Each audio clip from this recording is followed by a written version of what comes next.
Welcome to the Art of Franchise Marketing. Each episode takes a deep dive into the franchise space and explores how the biggest and best brands handle national branding, franchise development, employee recruitment, and localized marketing on a daily basis. This podcast is brought to you by NetCertive, a localized digital marketing partner for franchise networks. NetCertive's Madeleine Park talks shop with franchise executives to discuss what's working, what's not, and answers the question, what else can you be doing to excel at the art of franchise marketing?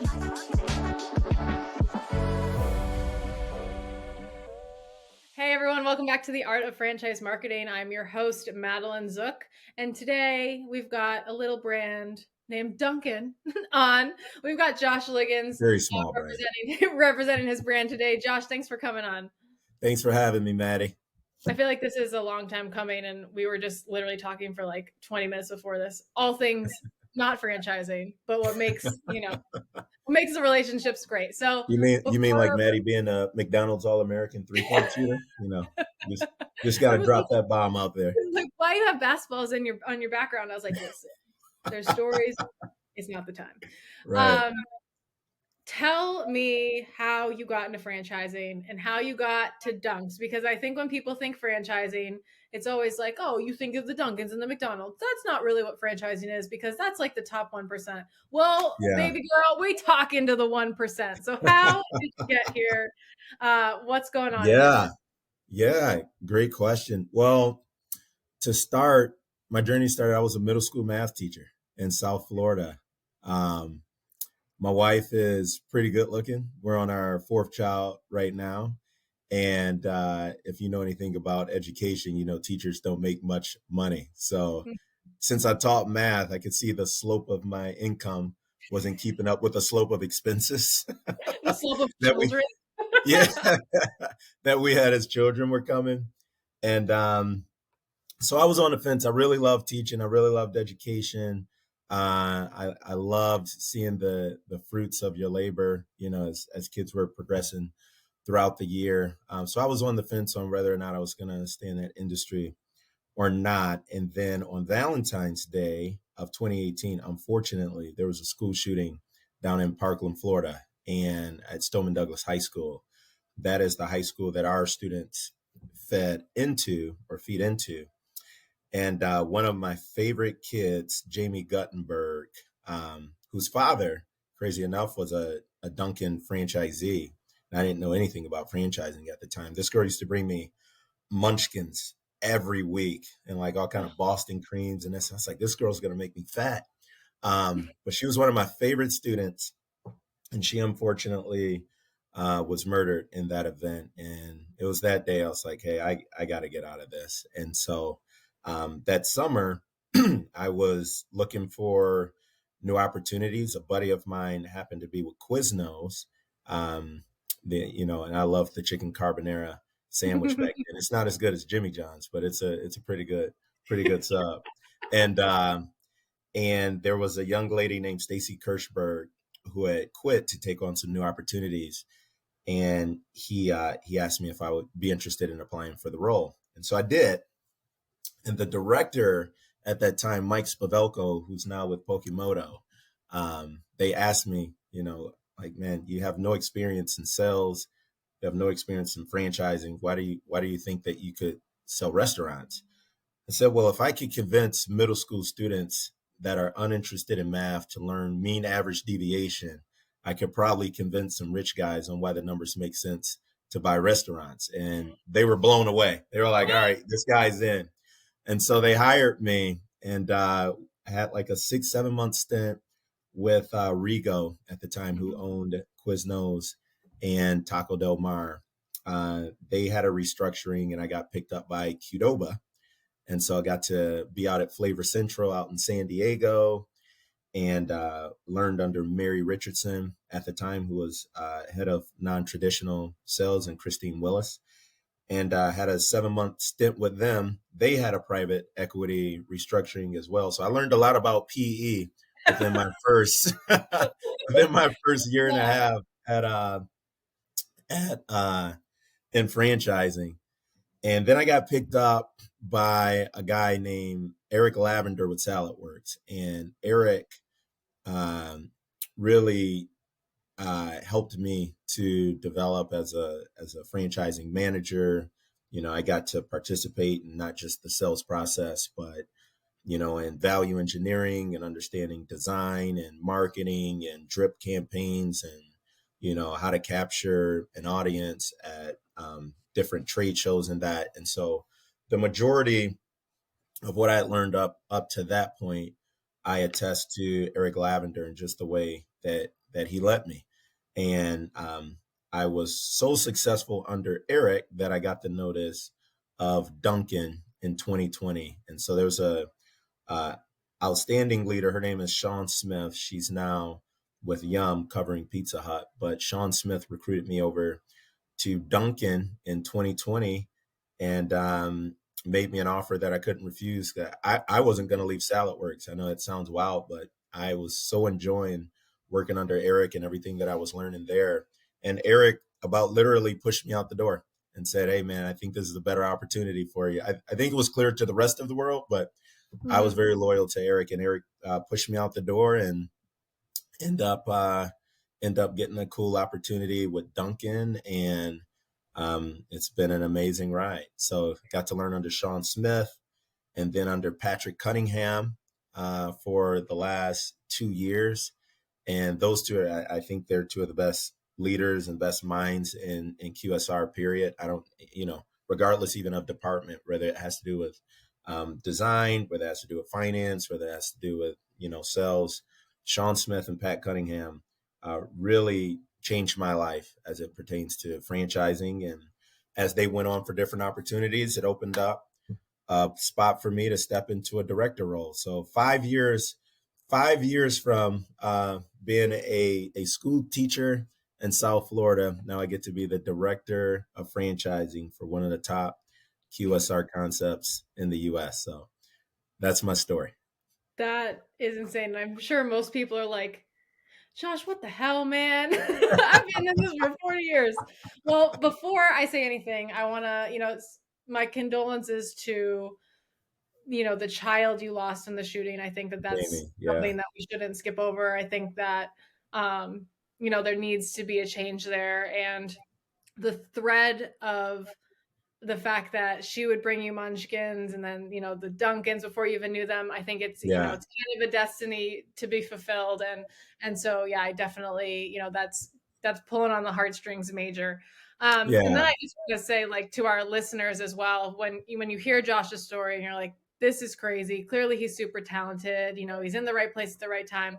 If you mention on, or if you listen back for the last like 3 minutes of telling his story, he gave credit to probably 10 people yeah, along the way that helped him get there. And I think that that is also something that a lot of people just don't do. And it's so true that, to be successful, let alone in franchising, you've got to know people, you've got to understand people, you've got to want to work with them, and then also realize that this is a team game. I think this is why we get along so well, Josh. I mean, we're yeah, bonding over basketball, but it truly is, someone else. How I say, once you're in franchising, you never leave.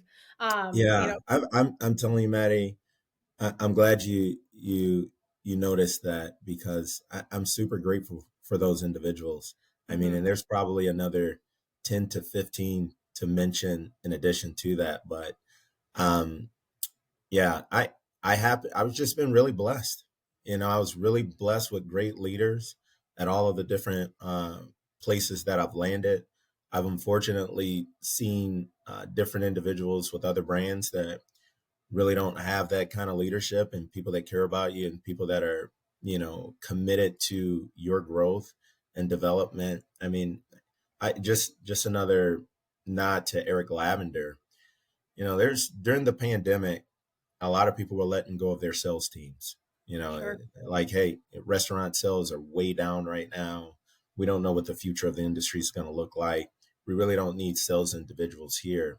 And so Eric and then who he reported into, Kelly Roddy, like these guys reduced their income to make sure that our families were taken care of through that time. They offered loans to our families if anybody needed anything, like if anybody was going to lose a home or needed money for their kids. Like I was just really fortunate to work under people that were servant leaders who just really Mhm. cared about the people that they worked with. And so for me, I know I know that I've been blessed. I not everybody has that story. And so if there are leaders out there that are like that, my hat's off to you, man. I know people like you changed my life. I hope to be a leader like that to the teams that I have, and for the people that aren't reporting into folks that are like that. I encourage you to look, man, because there's people out there that care about you, and it seems like in the franchising space specifically, there's an abundance of them. Mhm. And so it's a great industry to be in. Um, yeah, so from Pat Hilton all the way down now to my new boss, Jason Masita, just been really blessed. And I think that that's so good that you mentioned that, like, yes, you have had great leaders and not everyone has had that. I had a Yeah, pandemic experience that was both 50-50. I had because we were bought out during it, where the first half was like I was trying to buy a house during the pandemic. So salaries are getting cut and frozen and low, and it was a yeah, nightmare. And they made sure that I got that house no matter that's what. And that's then, outstanding. on the other side, it was, oh, we're going to do a salary freeze once it got bought out for 3 years. And I was like, oh, okay, this sounds not great. So Right. there are people out there that want to do that, and that Yeah. really can invest, in their people from, passion first and heart first. And I think that that's really incredible. And also, you know, a to look for a leader who is pushing you out the door for a better opportunity when you're one of their top performers. That's just another nod to people helping people, mentoring, and keeping that kind of funnel going, which in schools, you teach them and you push them on to the next level. So Yeah. that's great. But we'll move on to our first topic, which is obviously, what's it like to work for a world renowned brand? I think that's just off the cuff the first question that people are going to wonder. Yeah. You know, Dunkin', so I covered Dunkin and Baskin. I had the experience of Dunkin' previous to being acquired by Inspire. So I have a little bit of a taste of both. I Hmm. would say that the big difference between those companies and some of the others is the amount of resources that you have. You Hmm. know, when you're at a world class organization like Dunkin' is, they check every box. So Right. anything that you would need from a real estate support standpoint, um, construction, design, finance, qualifications. Like there's dedicated resources in all of those spaces, Hmm. and versus what some of the other concepts that I would have been at, or some of my friends were with.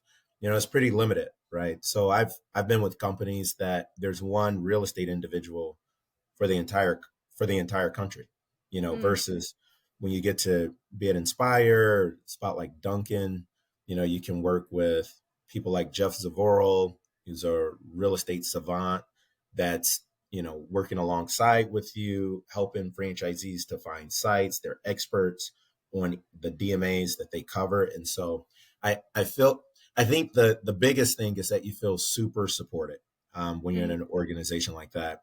The second thing, not to do a pun on words, is that you feel really inspired, right? Hmm. Because you're working, side by side with people that are really talented.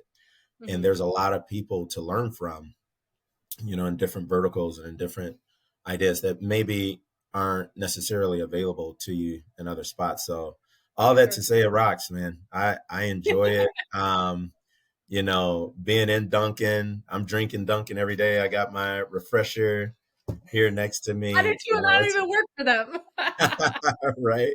It's an amazing company to be with. So that part of it is expected, right? That part of it, the resources, the talent, all of that's expected. I think the coolest thing for me with Duncan, Baskin, and the Inspire family, it's just how close knit you are with your colleagues. Mm. I mean, we got people that are praying for us, praying for, our kids, our marriage, anything we need. They're there to support us. They want to celebrate us. They're at your birthday parties, you're at their parties.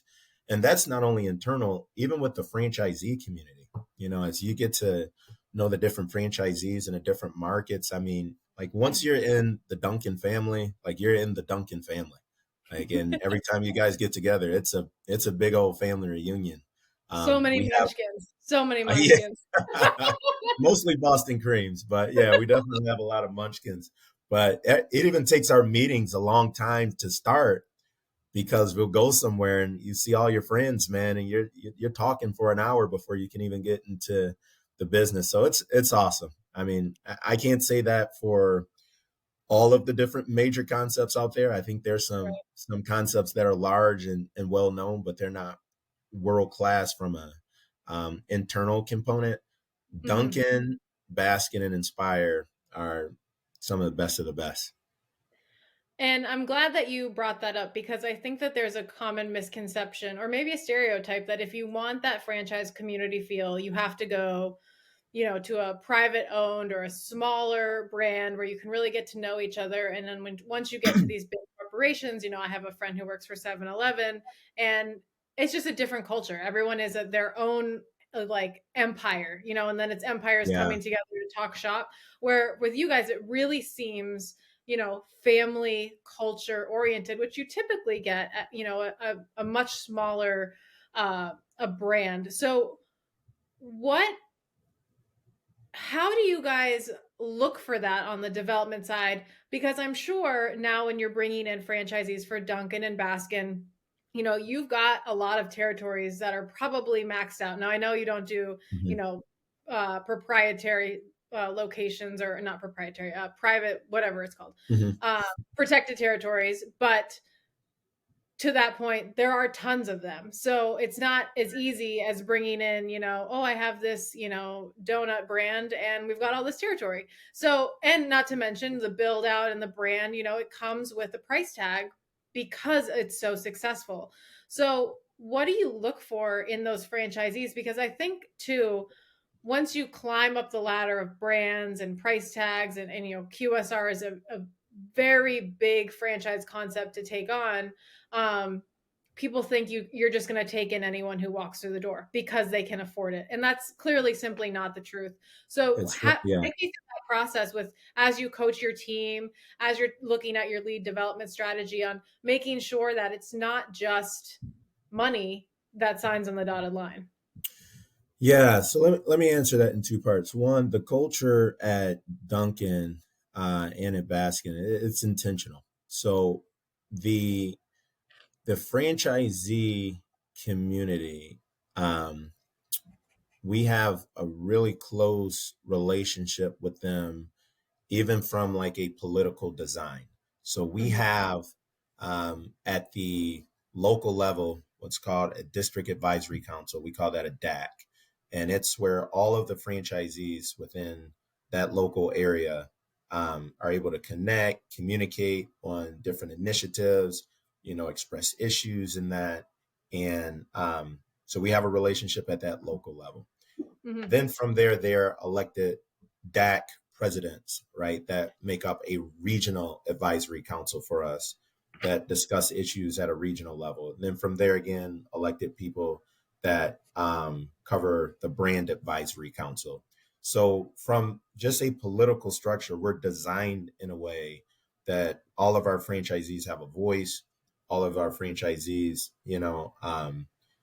are respected and have an opportunity to be a part of the process on what's going to be rolled out in their areas and how we're doing things. So, for example, we discussed, and let me backtrack. So from the back, we have subcommittees that Hmm. cover different functions. So there's a development advisory subcommittee called the DAS that covers all things development, destruction in that. There's marketing subcommittees, there's Hmm. ag committees, there's all these different committees that are branched out of this political franchisee org. And so when we're looking at changing, for example, how we sell territory, or looking at adjusting different things from a culinary standpoint, all of that is ran through the advisory councils. So all of the decisions that we make, we're in lockstep with our franchisees. And so as you're doing that, it allows you to build trust with each other. It allows you to have a, great relationship with your franchisees versus in some other concepts, the corporate offices should say, hey, this is what we're doing. We're done. And, Right. maybe you can share an opinion on that. You might have to just share it on LinkedIn. You might not have somebody on the other end picking up the phone for you, but it is what it is, right? And with Dunkin', it's not like that at all. And we really go the extra mile to make sure that anything that we're doing, that it's for the best interest of the brand and the best interest of the franchisees. And if it's not mutually beneficial, then it's not something that we're going to do. And it's super appreciated on both ends. So who wouldn't want to be a part of an organization like that from a franchising standpoint? And then when you talk about, so who is it that we're looking to bring in? Knowing that we have this kind of relationship with the franchisee, it has anything to do with capital and all of that, this has to be somebody that we trust, right? It has to be somebody that you have a knowledge of, that they're people that operate and do things with integrity, that they're people that keep their word. And if they're not, then it doesn't matter how much money you have. I'm telling you, we've had people reach out to us with absurd amounts of money. And, we've told them no, because they either weren't individuals that had high character, or they weren't individuals that we believed could execute on the different plans that were in place. So the first thing we look for is trust. I think the second thing we look for is operational efficiency.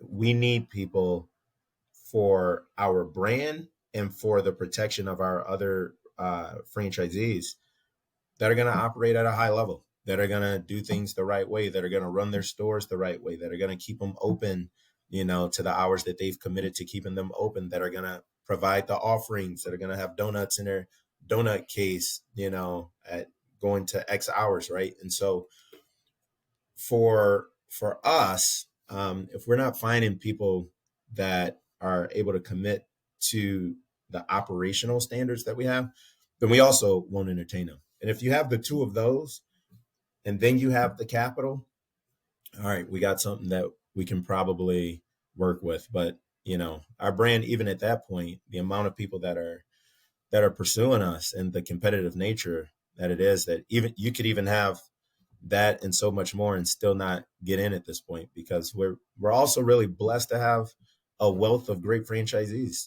Dunkin' is a concept that, frankly, in many markets, we don't need new people. We already have great people that are well capitalized, that are ready to grow. And so, it has to be a unique situation for somebody new to come in. So so 2 points. One, I think for you to have a great relationship with your franchisees, you have to structure it. You have to, give yourself some vulnerability in that space as well, from the franchisor standpoint, that these are going to be people that you're going to trust. And then on the other end, you have to bring in high integrity, high character individuals to work with. And I think you have the both of those. And I think that's why you're seeing Dunkin' rise up to the levels that it is currently. Yeah, I have 3 points. One, just a perfect example is I was in this one of the towns that I was coaching basketball in, and one of the local girls loved dunks. Went there every morning. She would go there after practice. Like, it was her go-to, just like stable. And her schedule's crazy, right? She's training. She went on to be Division 1, so she's always in the gym. I like this She girl already. was, Tell me more. yeah, she was about to score her 1,000th point, and the Dunks was right next to the school. And I said, I'm in franchising. Let me just reach out, find the owner on LinkedIn, reach out. Maybe they want to, give her a little shout out on social media. Like, I don't know, something that makes her Yeah. feel special. Not only did they show up to, her game, but they gave her this huge gift certificate as like a congratulations, thank you. And that is someone, they didn't know anyone. They weren't getting Yeah. anything out of it. It was just pure ownership, appreciating the community. And I just thought that was incredible to, ask such a big brand to do that and still get that local heartfelt feel was really incredible. And so that was your owner in Woburn, Massachusetts. So whoever that is, still Awesome. to this day, she talks about it. Um, and then my other points on that is, one, what would you say to someone who said, well, I have $1 billion and I want to funnel it into my business, and I might not be the perfect culture fit, but I can hire people who will be. And then Yeah. two, you mentioned, because you're a sought after brand, because you have so many great franchisees, at what point, or what percentage would you say the average is of trying to bring in new people versus just growing the ones that you already have? Yeah. So to your first question, the billionaire that wants Mhm. to buy into Dunkin', which we will happily bring you over. Um, if you're Yeah. not if you're not the right culture fit, um, but you want to hire somebody that is the right culture fit, that does happen, but they would need to be a part of your ownership structure, right? Got it. So, sometimes people will hire somebody, put them on a salary. Well, then somebody else notices that, well, they're a rock star, and they bring them over for equity, to go open up a different concept. And now that person leaves. And now you're trying to find somebody new, and this new person might not be the best culture Mm, fit, and you're not the best culture fit, and then our markets dive, right? And so, if a person actually owns a piece of that pie, they're much more incentivized and much more likely to stick around, and that's a winning recipe for us. And so, mhm, I'm not saying that the financial backing always has to be the right culture fit. They just have to be the right financial fit. But whoever is leading the operations of that group, whoever is, going to be the person to make the call on, hey, should we go over and give this girl a nice gift card on her thousandth point mhm, scored in Massachusetts? Should we bring her a bunch of Boston creams and decorate them to celebrate? Um, we need that person to really understand the culture of Dunkin', who we are. Sometimes, depending on which market you're in, people would think of Dunkin' as just this big org that's very right, removed from the local community. right, But the majority of our franchisees are people that live in those markets, right? mhm, And, are interconnected with those communities. And that's why they continue to grow. It's a big deal, like in Baskin, when people come in and, they buy a birthday cake for their kid. Our Baskin franchisees will do is also send them a card a week later saying, hey, hope you had a great birthday, right? Like that personal touch is what separates some brands from others. And mhm, so we need to make sure that we have people that understand our brands and understand the heart and passion behind our brands, to be our franchisees. So money is obviously important. Having well capitalized individuals is important, but the character piece is even bigger for us. So mhm. that was to your first question. What was your second question? Was What do to you like, what percentage would you say is what on percentage? your, yeah, on like your growth goals, like would you say it's Yeah, like I 50-50, would. 70-30? Yeah, I would say at this point, probably 50 to 70% of our growth is internal Wow. because we have the right people. Right. Because if we didn't have the right people, then 100% of our growth would be, external. We would find other people and look for acquisition opportunities and try to invite people into looking at other opportunities, right? And so Mhm. that we get the right people in. But we are abundantly blessed. We have Hari Group, we have Dave Baumgartner, James Lascaris, Tom Daly. We have some of everybody, that. Right. And for us, what's the value in finding somebody new to come in where you already have something great, right? And people that are Right. well capitalized enough to continue to grow. And so from a real estate standpoint, from an operation standpoint, it makes sense for those groups to continue to grow and cultivate that one relationship.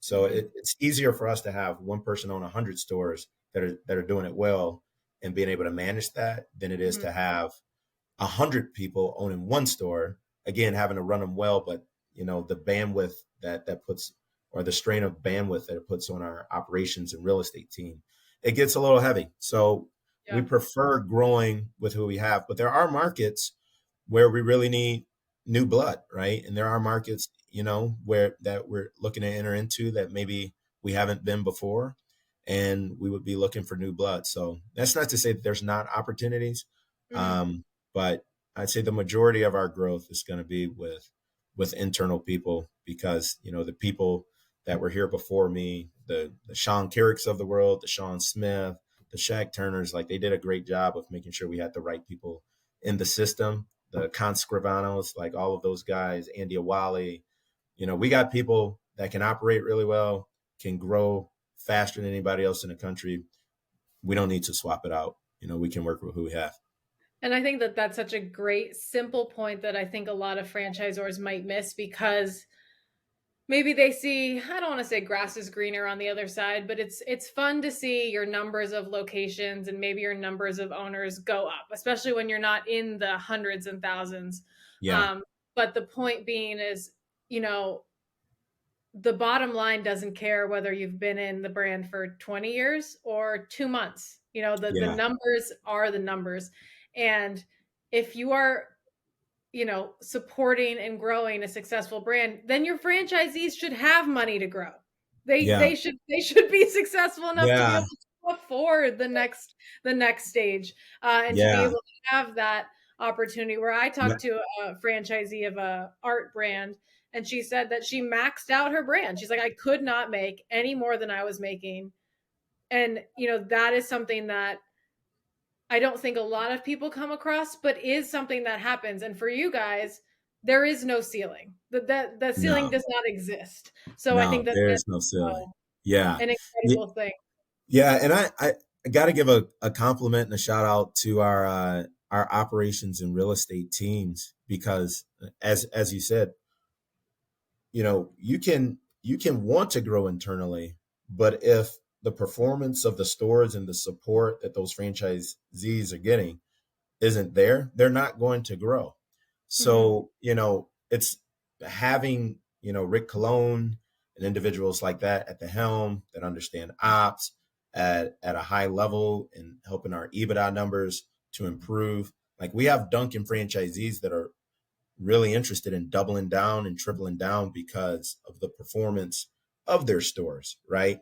And Yeah. it's allowing them to not only develop more Dunkin', they're also looking across our portfolio of brands, right? So we're getting, Jimmy John's opportunities, Arby's opportunities, Hmm. Sonic opportunities, and vice versa, where, Inspire is bringing some of those individuals into the Dunkin' world as well. And so when you operate your restaurants at a high level, and you have great standards, and you give a lot of support to your franchisees, that lends to growth. So we're able to do a lot internal. And when I'm saying internal, I'm saying the Dunkin' franchisees and the legacy Inspire franchisees that are coming over to Dunkin'. We have a huge pool to play with in house, and they're interested in allocating their capital to us. But if you're Hmm. not doing things right, if you're not supporting your franchisees, if it takes 2 months to get a phone call return, people stop growing with you, Yeah. even if they are making a little bit of coin, and then they go somewhere else where they feel more supported, more appreciated, and more loved. And so for people out there with brands that feel like you have to go 100% external, I would ask the question of, what is your recruiting process? Like, what type of people are you bringing in? Hmm. And two, what are you doing to ensure that they are wildly successful? I can assure you, Scott Murphy, who's our president at Dunkin', is passionate about our franchisees being wildly profitable. Like that is, Hmm. he wants them on hyper profit mode, right? Paul Brown, CEO of Inspire, biggest deal to him is how profitable are our franchisees and how supported are they? Because if they are, net unit growth and everything else is going to come with it. So it's a big deal. And for our team, again, when you're talking about being with a world class organization, like we said earlier, having that makes our lives easier because now we, Mhm. it's like Sure. putting gasoline on a fire. And so it's really exciting to be with Duncan, exciting to be with Inspire, and I feel like there's a lot of things that we're doing really well that's lending to the success that we're having. I love that. And we're coming up on time, but I have to ask this final kind of, it's like a big one, but Okay. so at the heart of it, you guys are food and drink, QSR, donuts, ice cream, sandwiches.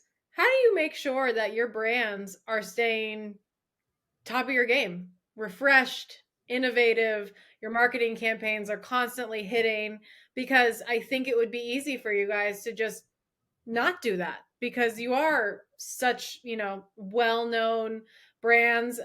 So how do what is that internal push? What's that internal, narrative of making sure that we are constantly working to better ourselves when Yeah. in essence you're already at the top? Yeah. I I'll say it this way. Um, a great part of being in a world class organization is that although that is extremely important to me, I don't have to worry about it at all. And I don't even know the strategy behind it.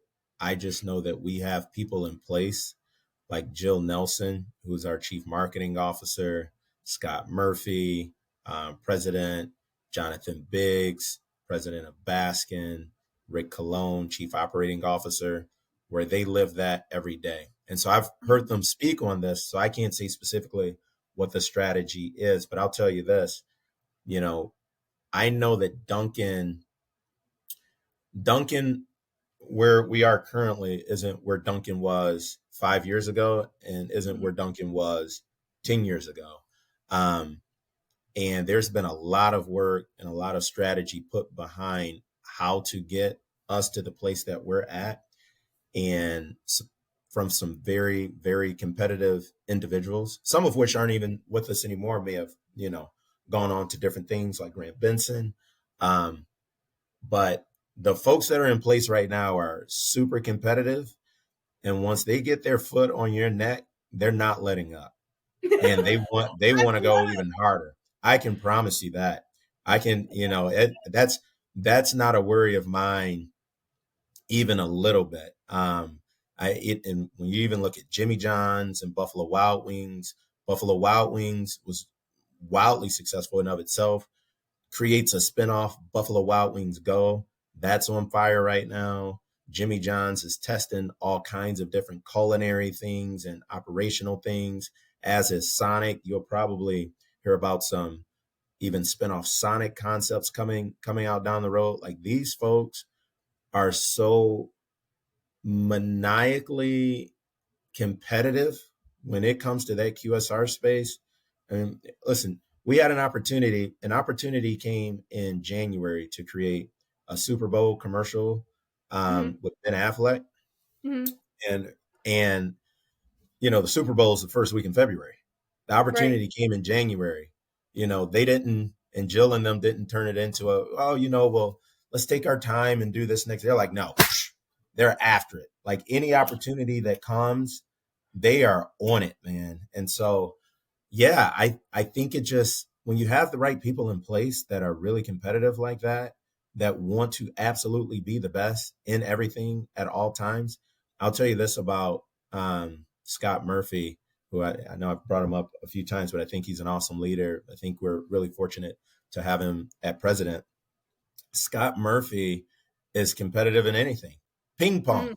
They got ping pong in a cafeteria at the Dunkin' offices, and Scott Murphy's going at people's throats. Like, he wants to Oh win man. all the time. And I heard a story this last week that before the ping pong table was brought to the head office, Scott bought the same table to have it at his house 3 weeks earlier to practice to make Oh sure he my. was ready for when he comes into the office to play ping pong. Like, these are the kind of people that we're around. And I'm telling you, like, when you see folks that are competitive like that, and driven like that, even at the top. Even at the top, Scott Murphy's accomplished, you know, president of Dunkin'. Like, what else is there to do? Right. They Right. always want to go for more and more and more. Kate Jaspon, Christian Chorno, like our leadership group, they're all really competitive like that. And so I it's great to have a brand that can appreciate and celebrate where we're at, celebrate the success, but also say, hey man, we're not finished. We're gonna continue to stay pedal to the metal. And it excites our team, right? Because we're having great years, from a commitment standpoint and that, and we're getting wilder and wilder goals, and we continue to go after them, right? Because we're competitive as well. Like, we don't want any other company, any other brand, even within our departments, like whether it's Dunkin', Jimmy John's, Arby's, like we all for one for all, but we're also like going at each other, like to make sure we sell the most. And so it's, yeah, from a staying relevant standpoint, from a competitive standpoint, I think we just have the right people in place. But the compliment to them is that there's also people that are really competitive, but they're not delivering on those goals the same way that our leadership group is. I mean, we have, Duncan in my generation. So coming up, my generation, Duncan would not have been considered like the hottest concept for younger people at my time. And so that was a starting point, right? Now my nieces and I'm the coolest uncle ever because I work at Dunkin'. You know what I mean? And they want to know if I know Charlie D'Amelio and if I can introduce them. And my other buddies now were like, yo, I saw the Super Bowl commercial. They weren't as concerned about Ben, but they were like, J-Lo was on there, right? And so like it's coming from all angles at all the time. So yeah, a really competitive group that's delivering on promises and makes it easier to sell. It makes it more exciting for the franchisees. And so it's awesome to be a part of. It's awesome to be a part of. That's great. And it literally is like my personality in a nutshell. So if Dunkin' ever needs a marketer or someone who tries their donuts, I'm your girl. And then as we end, and I'm like, oh, I could talk to him all day. Fun little jab here is, on the development side, do you really feel the regional competition of Dunks versus Starbucks? Because like they'll say like, oh, New York's is team Starbucks, and obviously Boston, I'm from Boston, Ben Affleck, team Dunks. Do you feel that on the development side, or is that just kind of like a consumer myth that we see? As far as we're concerned, everybody's team Dunkin'. I don't know.